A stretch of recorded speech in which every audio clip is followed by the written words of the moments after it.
सो आज के वीडियो में डिस्कस करते हैं कि क्या होगा जब जब शटल नेट को टच करेगी और नेट को टच करने के बाद उसका उस पॉइंट का क्या मतलब है। क्या वो इनवैलिड पॉइंट है, क्या वो वैलिड पॉइंट है, किसको पॉइंट मिलेगा, इस टीम को या उस टीम को। तो ये डिस्कस करते हैं। तो फर्स्ट ऑफ ऑल ये है हमारी टीम, ये है हमारा कोर्ट। और अगर इनको इनको नाम दिया जाए तो कि इसके नाम के हिसाब से हार्ट है सो ये हार्ट ही, ये पिंक है तो पिंकू, ब्लू है तो ब्लू ही, और ये मिक्स कलर है तो मिक्सी। सो से मिक्सी सर्व करता है, मिक्सी ने सर्व किया और नेट को टच किया। नेट को टच करने के बाद शटल इसके सामने ही गिर गई इसी नेट पे। ऑब्वियसली ये एक फॉल्ट है और मिक्सी जो टीम ए है वो पॉइंट लूज कर जाएगी। तो ये है इसका पार्ट वन।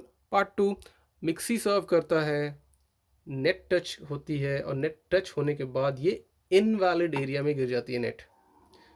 सो ये भी इनवैलिड है बिकॉज बिकॉज सर्विंग आपको इसी वैलिड एरिया में करनी होती है जो जो जहाँ पर पिंकू खड़ा है।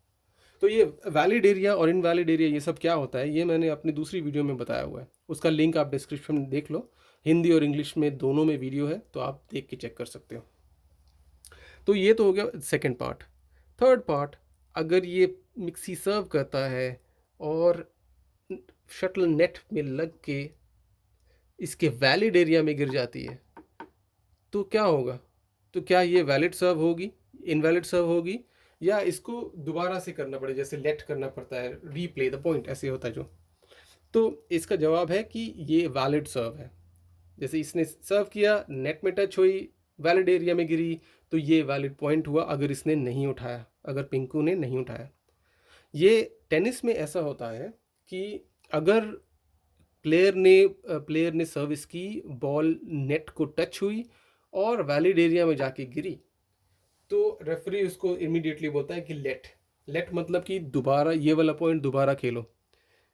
तो ये टेनिस में होता है, बट बैडमिंटन में ऐसा नहीं है। बैडमिंटन में ऐसा है कि अगर इसने सर्व की और नेट को टच करते हुए वैलिड एरिया में गया तो वो वैलिड है। तो इसका एक और पार्ट, सेकंड पार्ट, इसका तो फोर्थ पार्ट ये है कि अगर ये सर्व करता है वैलिड एरिया में, नेट को टच करते हुए वैलिड एरिया में जा रही होती है शटल, और पिंकू इसको हिट करता है, पिंकू हिट करता है और उसको मार के वापस करता है, तो क्या ये वैलिड है? ये 100% वैलिड है। तो ये जो है ये नॉर्मल रैली कहलाएगी, या नॉर्मल पॉइंट जैसे होता है वैसे कहलाएगा। तो ये तो हो गया कि क्या होता है सर्विस के समय जब भी हमारी शटल नेट को टच करती है, ये सर्विस के समय। तो अब इसका इसका सेकंड मेन पार्ट है कि ये डिस्कस करना कि अगर नॉर्मल रैली जो हो रही है, नॉर्मल रैली में जब ये शटल रैली को बैक एंड फोर्थ करते हुए शटल टच होती है तो उसके क्या मायने हैं, क्या मतलब है उसका, ये पॉइंट किसको मिलेगा, या पॉइंट है भी कि नहीं। क्या नेट अगर टच हो गई और पार हो गया तो ये जीत रहे हैं या ये जीत रहे हैं, कौन जीत रहा है? तो लेट्स डिस्कस। तो मान लो मिक्सी ने सर्व की पिंकू को, पिंकू ने पिंकू ने रैली पास की, ये रैली चल रही है और ब्लूई ने कस के स्मैश मारा और ये नेट में टच हुई और ये नीचे गिर गई। तो ऑब्वियसली ये नेट के इस तरफ गिरी है, इसके पास गिरी है रैली करते हुए, तो इन्होंने पॉइंट लूज़ किया, मतलब इन्होंने जीता एक पॉइंट। ये एक पार्ट है। उसका दूसरा पार्ट ये है कि मिक्सी ने सर्व की, पिंकू ने उठाया, रिटर्न की, रैली चल रही है, फिर से ब्लूई ने कस के स्मैश मारा। इस बार क्या हुआ, ब्लूई ने कस के स्मैश मारा तो नेट पे टच हुई और नेट पे टच होके यहाँ गिर गई, दूसरी साइड गिर गई, इस साइड, इनके साइड। तो क्या होगा, किसको पॉइंट मिलेगा? क्योंकि ये नेट को टच हुई है, यहाँ तक पहुँची ही नहीं और यहीं यहाँ गिर गई, किसको पॉइंट मिला?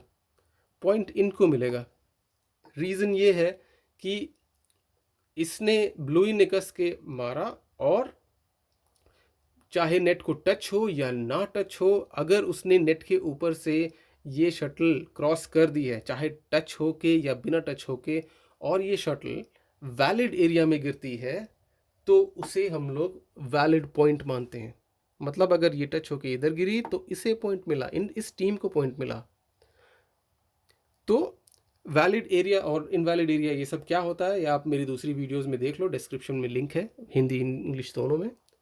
इसका एक और दूसरा पार्ट ये भी है कि मिक्सी ने सर्व की, पिंकू ने उठाया, रैली कंटिन्यू हुई और इसने ब्लोई ने स्मैश मारा। स्मैश मारते हुए क्या हुआ, इसमें नेट में टच हुई और यहाँ नहीं गिरी, नेट में टच हुई और ये कैरी फॉरवर्ड हो गई। कैरी फॉरवर्ड होगी, आगे तक चलेगी और इसने मिक्सी ने उठा लिया और वापस भेज दिया। तो ये स्टिल एक नॉर्मल रैली ही कहलाएगी। इसमें कोई स्पेशल रूल्स वगैरह नहीं है कि नेट में टच होके मैंने टच किया तो मेरे को एक्स्ट्रा पॉइंट मिलेगा या नहीं मिलेगा। तो ये स्टिल वैलिड, और जिसने फिर जिस नॉर्मल हिसाब से जिसने पॉइंट जीता फिर उस पॉइंट उसका होगा। तो बेसिकली ये होता है इसमें बैडमिंटन में। इसका मेन जो स्टेटमेंट है वो ये है कि बैडमिंटन में अगर चाहे कोई सर्व करे या रैली के दौरान अगर शटल नेट में टच करके दूसरी तरफ वैलिड एरिया में गिरती है तो उसे वैलिड पॉइंट कहा जाएगा। Valid point in the sense like वो इनवैलिड नहीं माना जाएगा। मतलब पॉइंट कंटिन्यूज, वो रैली चलती जाएगी जब तक किसी भी टीम ने या किसी भी प्लेयर ने नॉर्मल तरीके से पॉइंट ना जीता हो। तो ये है दो सिनेरियोज, सर्विस के समय नेट टच होना और रैली के समय नेट टच होने से क्या होता है। That's all.